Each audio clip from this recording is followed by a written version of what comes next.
विश्व के सभी मेरे साथियों को राजरत्न अम्बेडकर की ओर से जय भीम, नमो बुद्धाय। द बुद्धानीज धम्मा के 21वें भाग में आप सभी लोगों का स्वागत है। कल एक छोटी सी मिस्टेक हो गई थी मेरे से, जो 20वां भाग था उसको मैंने 19वां भाग कह दिया था, तो वो एक्चुअल में 20वां भाग था और आज का 21वां भाग है। 20वें भाग में हम लोगों ने सारिपुत्त और मोगलान की धम्म दीक्षा देखी। 250 परिव्राजकों के साथ ये सारिपुत्त और मोगलान बुद्ध के धम्म के शरण में चले गए। अब देखते हैं आगे। राजगृह ये मगध देश की राजधानी थी और राजा बिंबिसार, श्रेणीय बिंबिसार, ये उस मगध देश के राजा थे। अब पूरे राजगृह में बुद्ध के नाम की चर्चा शुरू हो गई और सभी लोग ये बुद्ध की तारीफ कर रहे थे और बुद्ध की चर्चा कर रहे थे। ये बात राजा बिंबिसार को पता चली। राजा बिंबिसार को पता चला कि बुद्ध ने किस तरह से, तथागत बुद्ध ने किस तरह से जटिलों की, जो सनातनी थे, जो रूढ़िवादी थे, जो अपने पद को कभी नहीं छोड़ा करते थे, ऐसे लोगों की धम्म दीक्षा करवाई, धर्मांतरण करवाया, कन्वर्शन करवाया। ऐसे जटिलों की अगर तथागत बुद्ध के धम्म में ये दीक्षा हुई है तो जरूर ये कोई बहुत ही बड़ी ज्ञानी होंगे, ये तथागत होंगे, सम्यक संबुद्ध होंगे और जिनका जो धम्म है, जिनकी जो शिक्षा है, ये आदि में, मध्य में और अंत में कल्याणकारक होगी, जिसका हर एक शब्द, हर एक वाक्य और जिसका आशय ये सुंदर है। ऐसे ही धम्म का प्रचार ये करते होंगे, तो क्यों ना हम तथागत को मिलने जाए और उनसे इन धम्म के बारे में जाने। तो राजा बिंबिसार ने मन में ये ठान लिया कि बुद्ध को मिलने जाएंगे। तो राजा बिंबिसार अपने 12 ब्राह्मणों का, जो उनका मंडल हुआ करता था, उन 12 ब्राह्मणों के साथ और सभी गृहस्थ जो लोग राजा बिंबिसार के साथ थे, उन सभी लोगों को लेकर राजा बिंबिसार ये बुद्ध के यहाँ गए। बुद्ध के यहाँ जाने के बाद उन्होंने बुद्ध को प्रणाम किया, नतमस्तक हुए और सभी 12 ब्राह्मणों ने और सभी गृहस्थों ने प्रणाम करके एक और बैठ गए। एक और बैठने के बाद वहां के 12 ब्राह्मणों ने और वो सारे गृहस्थों ने देखा कि काश्यप, उरुवेला काश्यप, कल के परसों के एपिसोड में हमने उरुवेला काश्यप के धर्मांतरण के बारे में देखा। उन्होंने देखा ये काश्यप यहां पर कैसे? क्या ये जो श्रमण है, श्रमण यानी तथागत बुद्ध, ये उरुवेला काश्यप के अनुयायी है और वो एक अच्छी जिंदगी व्यतीत कर रहे हैं, या उरुवेला काश्यप ये तथागत बुद्ध के अनुयायी है और उरुवेला काश्यप एक अच्छी जिंदगी बिता रहे हैं? इसमें से क्या सच है? तथागत बुद्ध को पता चला कि इन ब्राह्मणों के और जो गृहस्थ है, इनके दिमाग में क्या चल रहा है, इनके मन में क्या चल रहा है, ये तथागत बुद्ध को पता चला। तथागत बुद्ध ने कश्यप इनको बुलाया और उनको कहा, है उरुवेला वासी, यहां आइए और हमें बताइए कि अपने आप जो अग्नि की पूजा करते थे, होम हवन किया करते थे, बलि चढ़ाया करते थे, आपने उसको क्यों त्याग दिया? तो उरुवेला काश्यप ने जवाब दिया कि अग्नि में बलि चढ़ाने से, यज्ञ करने से ये शब्द, रूप, रस और काम भोग की जो स्त्रियां हैं, आधीन जो स्त्रियां हैं, वही वो प्राप्त होता है, यही सब प्राप्त होता है। और मुझे अब पता चला है कि ये सारे जो फल है ये अशुद्ध है और इसलिए मैंने ये होम हवन, ये अग्नि की पूजा और ये यज्ञ, इसको मैंने त्याग दिया है और एक अच्छी जिंदगी और अच्छा मार्ग मैंने अपना लिया है। बुद्ध को उन सभी लोगों को जवाब देना था जिनके दिमाग में ये चल रहा था कि उरुवेला काश्यप ये बुद्ध के अनुयायी है या बुद्ध उरुवेला काश्यप के अनुयायी है। इसलिए बुद्ध ने और एक सवाल पूछा, हे उरुवेला काश्यप, आप हमें बताइए कि आप में ये बदल कैसे हुआ, आप में ये विचारों में बदल कैसे हुआ। तो उर्मिला कश्यप अपनी जगह पर खड़े हुए, उन्होंने अपना चिवल ठीक किया और तथागत बुद्ध के चरणों में वो नतमस्तक हुए, पंचांग प्रणाम किया और सभी लोगों को कहा कि बुद्ध मेरे गुरु है और मैं ही उनका अनुयायी हूं। और फिर सभी ब्राह्मणों को, 12 ब्राह्मणों को, राजा बिंबिसार को और सभी गृहस्थों को यह पता चल गया कि ये उरुवेला कश्यप ही है जो बुद्ध के शरण में चला गया है और बुद्ध कश्यप के शरण में नहीं गए।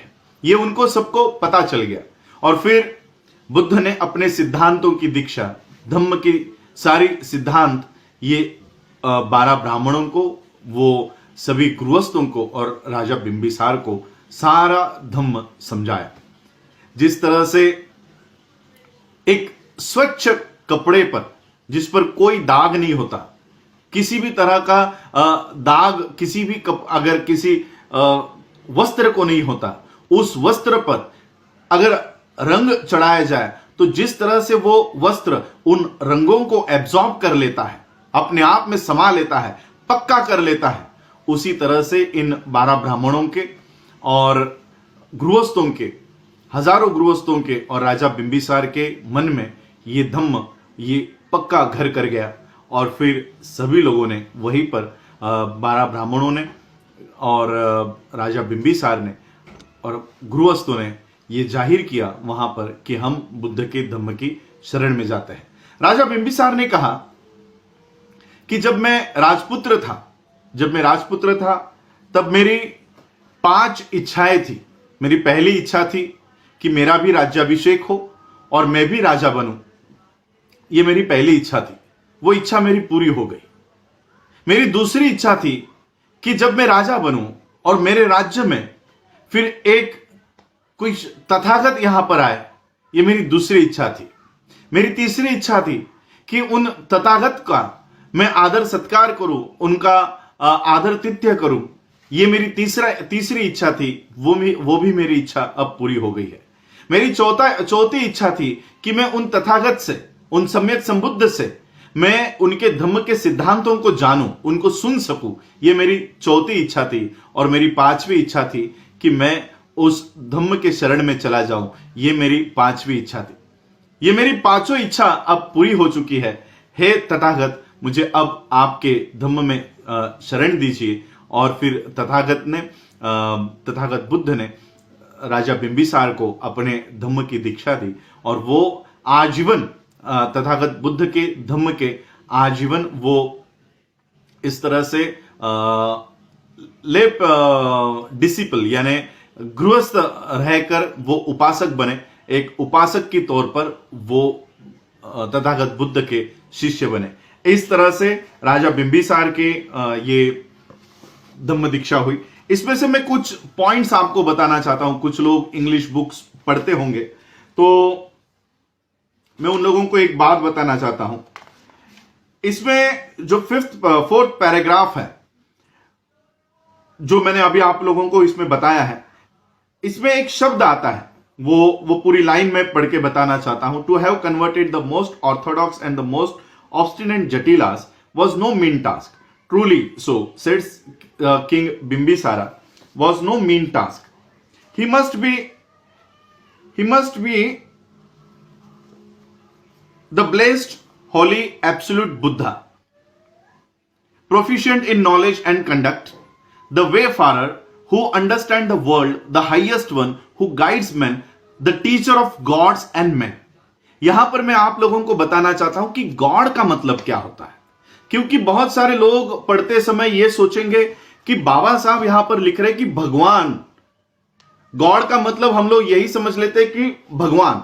लेकिन डिक्शनरी, ऑक्सफोर्ड डिक्शनरी में आप गॉड का मतलब देखिए। मैंने जो वर्ड गॉड है इसका जो मीनिंग ऑक्सफोर्ड डिक्शनरी में लिखा हुआ है उसमें से ये एक मीनिंग यहां पर फिट बैठता है। गॉड का मतलब होता है ग्रेटली एडमायर्ड और इन्फ्लुएंशियल पर्सन, जो समाज में जिनकी अनुकरण किया जाता है, जो प्रभावित करते हैं, ऐसे लोग तो बुद्ध ने किसी बादलों में रहने वाले भगवानों की दीक्षा नहीं करवाई है। बादलों में रंभा उर्वशी का डांस देखने वाले या डोरेमोन जैसे गैजेट निकालकर चमत्कार करने वाले भगवानों की दीक्षा नहीं हुई। दीक्षा हुई है गॉड। गॉड का मतलब है इन्फ्लुएंशियल पर्सन, ग्रेटली एडमायर्ड, जिनका समाज पर प्रभुत्व है और पूरा समाज उनको फॉलो करता है। ऐसे लोगों की दीक्षा और आम इंसानों की दीक्षा, जैसे राजपुत्र यशस की दीक्षा हमने देखी, ये इन्फ्लुएंशियल पर्सन हो सकता है। जैसे उर्वेला कश्यप की दीक्षा हमने देखी। उर्वेला कश्यप और ये कश्यप परिवार को पूरा नगर उसको आदर दिया करता था, उनको आदर दिया करता था और उनको वो पूजा करता था। ऐसे उर्वेला कश्यप परिवार की दीक्षा होना, ये बुद्ध एंड इस धम्म के शब्दों में लिखा है, बुद्ध के लिए लिखा है teacher of gods and man. इसका मतलब यह नहीं होता कि भगवान के शिक्षक, काल्पनिक भगवानों के शिक्षक बुद्ध नहीं है। भगवान शिक्षक है, गुरु है।